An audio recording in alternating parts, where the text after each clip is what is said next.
അസ്സലാമലൈക്കും. പുതിയൊരു വീഡിയോയിലേക്ക് എല്ലാവർക്കും സ്വാഗതം.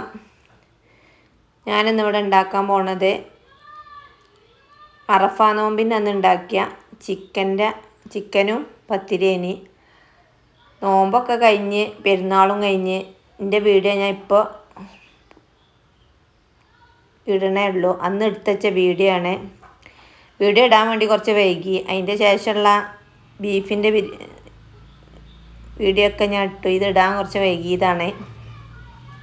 ഇതൊന്ന് കണ്ട് നോക്കുക. കണ്ടിട്ട് നിങ്ങൾക്ക് ഇഷ്ടപ്പെടുകയാണെന്നുണ്ടെങ്കിൽ ലൈക്ക് ചെയ്യുക, ഷെയർ ചെയ്യുക, സബ്സ്ക്രൈബ് ചെയ്യുക. എൻ്റെ വീഡിയോ ഒരുപാട് ആളുകൾ കാണുന്നുണ്ട്. ലൈക്ക് ചെയ്യാതെയാണ് കാണുന്നത്. ലൈക്ക് ചെയ്യണം, സബ്സ്ക്രൈബ് ചെയ്യണം, കമൻറ്റ് ചെയ്യണമൊന്നുമില്ല. അപ്പോൾ നിങ്ങൾ ഒന്ന് സബ്സ്ക്രൈബ് ചെയ്ത് ലൈക്ക് ചെയ്ത് കമൻറ്റ് ചെയ്ത് ഒന്ന് സപ്പോർട്ട് ചെയ്യുക.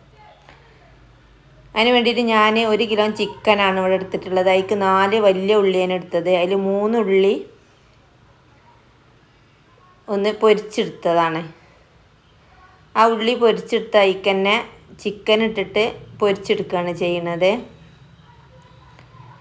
ഈ വീഡിയോ എടുത്ത് വെച്ചിട്ട് അന്ന് അറഫ നോമ്പിൻ്റെ അന്ന് എടുത്ത് വെച്ചതാണ്.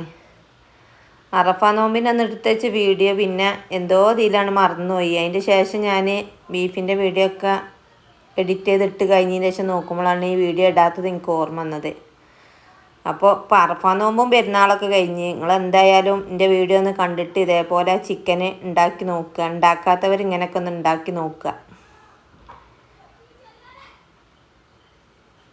ചിക്കൻ വെളിച്ചെണ്ണയിലാട്ടോ ഞാൻ പൊരിച്ചെടുക്കണത്. വെളിച്ചെണ്ണയിൽ പൊരിച്ചെടുക്കുമ്പോൾ ഒന്നും കൂടി കുറച്ച് ടേസ്റ്റ് കാരം ഓയിലിൽ പൊരിച്ചെടുക്കണം കാട്ടി.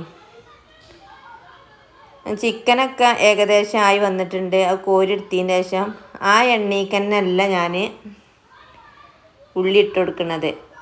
ആ എണ്ണയ്ക്ക് തന്നെ ഇട്ട് കൊടുത്താൽ ഈ ചിക്കന് കുറച്ച് പൊരിഞ്ഞ ഇതാവുമ്പോൾ അതിൻ്റെ ആ ഒരു ഇതുണ്ടാവും. അപ്പോൾ ആ എണ്ണ വേറൊരു പാത്രത്തിൽ കൂറ്റിയിട്ട് അത് വേറൊരു ചട്ടിക്ക് ഒഴിച്ചിട്ടൊക്കെയാണ് ഞാൻ ഉണ്ടാക്കുന്നത്. അതിന് വേണ്ടിയിട്ട് അതിൽ നിന്ന് തന്നെ എണ്ണ എടുത്തിട്ട് അതിലേക്ക് 1 ഉള്ളി ബാക്കിയുണ്ടേനി അതിട്ട് അതിലൊന്ന് വാട്ടിയെടുത്ത് പിന്നെ ഇഞ്ചിയും വെളുത്തുള്ളിയും പേസ്റ്റ് ഇട്ട് കൊടുത്ത് തക്കാളി ഇട്ട് കൊടുത്ത്. നിങ്ങൾ ഉണ്ടാക്കണ അതേപോലെ തന്നെയാണ് ചിക്കൻ്റെ ഗ്രേവി. പക്ഷെ ഞാൻ ഇതിലേക്ക് ഉള്ളി പൊരിച്ചതും കൂടി ഇതിലൊന്ന് ഇട്ട് കൊടുക്കുന്നുണ്ട് മാത്രം. അങ്ങനെ അതൊക്കെ നല്ലോണം ആയി വന്നതിൻ്റെ ഒരു ക്യാപ്സിക്കൻ ഇട്ട് കൊടുത്തിട്ടുണ്ട്. ഒന്ന് മുഴുവനായി ഇട്ട് കൊടുത്തിട്ടുണ്ട്. അതിലേക്ക് 2 ടീസ്പൂൺ കാശ്മീരി മുളകും പൊടിയും 1/2 ടീസ്പൂൺ മഞ്ഞൾപ്പൊടിയും 1 ടീസ്പൂൺ പെരിഞ്ജീരകത്തിൻ്റെ പൊടിയും 1/2 ടീസ്പൂൺ കുരുമുളകും പൊടിയും പാകത്തിന് ഉപ്പും കൂടി ഇട്ടിട്ട് അതും കൂടി ഒന്ന് നല്ലോണം വേവിച്ചെടുക്കുന്നുണ്ട്.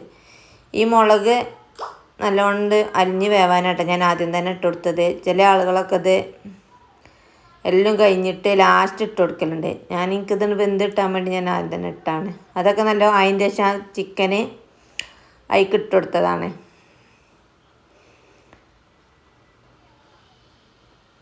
ചിക്കനൊക്കെ നല്ലോണം ഇളക്കി വേവിച്ചതിന് ശേഷം നമ്മൾ പൊരിച്ച് വെച്ച ഉള്ളി അതിലേക്ക് ഇട്ട് കൊടുക്കുകയാണ്. കുറച്ച് ചപ്പും കരിവേപ്പിൻ്റെ ഇലയും ഇതൊന്ന് ഇളക്കിയതിന് ശേഷം കുറച്ച് സോസും കൂടി ഒഴിച്ച് കൊടുക്കുന്നുണ്ട് കേട്ടോ. സോസ് കുറച്ച് ഒഴിച്ചെടുക്കണുള്ളൂ. ഞാൻ തക്കാളിയൊക്കെ ഇട്ടതാണല്ലോ. ഇങ്ങനെ ഈ വീഡിയോ കണ്ടിട്ട് ഇങ്ങനെ ചിക്കൻ ഉണ്ടാക്കാത്തവർ ഇങ്ങനെ ഒന്ന് ഉണ്ടാക്കി നോക്കട്ടാ. എന്നിട്ട് ഉണ്ടാക്കി നോക്കിയതിന് ശേഷം നിങ്ങൾ ഈ വീഡിയോൻ്റെ അടിയിലൊന്ന് കമൻറ്റ് ചെയ്യണേ. ഇതാണ് ഇന്നത്തെ വീഡിയോ. പുതിയൊരു വീഡിയോ ആയിട്ട് കാണുന്നത് വരെ അസ്സലാമു അലൈക്കും.